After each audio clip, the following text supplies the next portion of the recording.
안녕하세요. 호비들의 전희입니다. 분양받으신 부분 잘 키우고 계신가요? 오늘은 홈 실내 재배에 대한 이야기를 하고자 합니다. 홈은 노지에서 5m 이상 자라는 작물이기 때문에 실내에서 키우는 것이 쉽지 않습니다. 하지만 여기 보는 것처럼 실내에서도 재배하여 홈꽃을 볼 수 있는 방법이 있습니다. 홈뿐만 아니라 작물을 재배해보면 온도, 수분, 토양, 양분, 그리고 병해충 등 다양한 변수에 따라서 위기를 맞이하게 됩니다. 특히 실내 재배는 제한적인 환경이기 때문에 더욱 어렵습니다. 홈 실내 재배를 위한 세 가지 포인트에 대해서 집중적으로 말씀드리겠습니다. 그 세 가지는 물, 빛, 그리고 유인입니다. 첫 번째는 물입니다. 물은 적당히, 충분히 주는 것이 중요합니다. 당연한 이야기 같지만 물이 적으면 말라 죽고 물이 많으면 뿌리가 썩어 죽습니다. 저희에게 홈을 분양받았다면 이 화분을 받으셨을 텐데요. 이 화분은 이동을 위한 임시 거처입니다. 다시 말해서 홈이 지속적으로 성장하기에 적합하지 않다는 말입니다. 분양받으신 홈은 반드시 더 큰 화분으로 분갈이를 해주셔야 됩니다. 홈은 지상부에서 5m, 지하부는 2m 이상 자라기 때문에 분양된 화분은 턱없이 부족한 사이즈입니다. 모든 작물이 그렇지만 홈을 잘 키우기 위한 첫 번째는 뿌리를 건강하고 왕성하게 하는 것이 중요합니다. 하지만 실내에서는 마냥 큰 화분을 쓸 수 없죠. 시중에서 쉽게 구할 수 있는 것으로 제가 추천드리는 것은 블루베리 화분입니다. 제가 지금 사용하는 것은 입구 지름이 50cm 정도 되는 것인데요. 이 정도면 홈꽃을 보는데 무리가 없었습니다. 큰 화분으로 분갈이를 하셨다면 흙의 구성도 달라지게 되는데 화분의 크기, 그리고 흙의 구성, 온도, 습도 등 그런 거에 따라서 물의 양이 달라지기 때문입니다.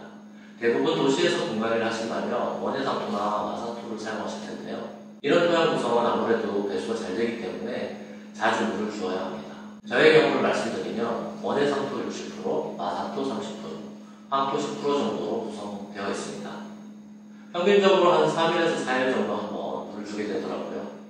물론 한번 물을 줄 때는 충분히 화분에 있는 흙이 전부 젖을 수 있도록 해줍니다. 이를 참고하셔서 자기 상황에 맞는 물주기를 하시기 바랍니다. 두 번째는 빛입니다. 홈뿐만 아니라 대부분의 작물들은 빛 에너지를 이용해서 광합성을 합니다. 하지만 실내에서 재배하면서 가장 어려운 점은 부족한 빛입니다. 대부분 실내에서 취미로 키우신다면 베란다나 창가에 두게 될 것입니다. 사람의 눈으로 빛이 충분하게 보이겠지만 홈은 보다 더 강렬한 빛을 원합니다. 여기 보면 창가에 빛을 받기 위해 한쪽으로 잎들을 향한 것을 볼 수가 있고 잎과 잎 사이의 마디가 좁은 것을 알 수가 있습니다. 영양 성장이란 잎과 줄기, 뿌리가 성장하며 양분을 축적해서 몸집을 불리는 과정입니다.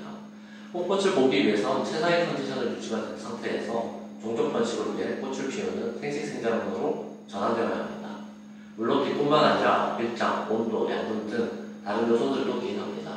어쨌든 부족한 강원은 식물 생장 LED를 추가해 주시면 어느 정도 극복하실 수 있습니다. 지금 저도 1m짜리 LED를 8개를 설치해 주었습니다. 그래서 홈꽃을 볼 수 있었습니다. 인터넷에서 식물 재배용 LED 바를 검색하시면 다양한 제품들을 보실 수 있습니다. 세 번째는 유인입니다.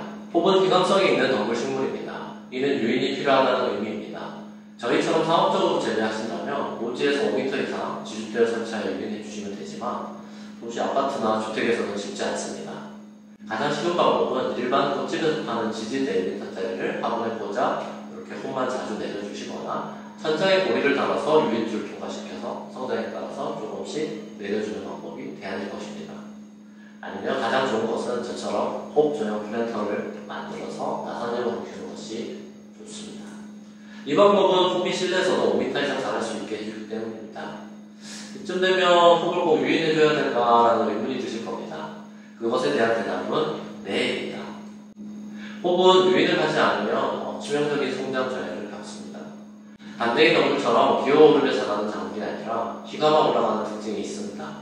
유인줄은 일반적으로 녹화끈, 뷰트로프라는 것을 사용하는데 항마나 코코넛 등의 식물 섬유를 이용해서 만든 끈입니다.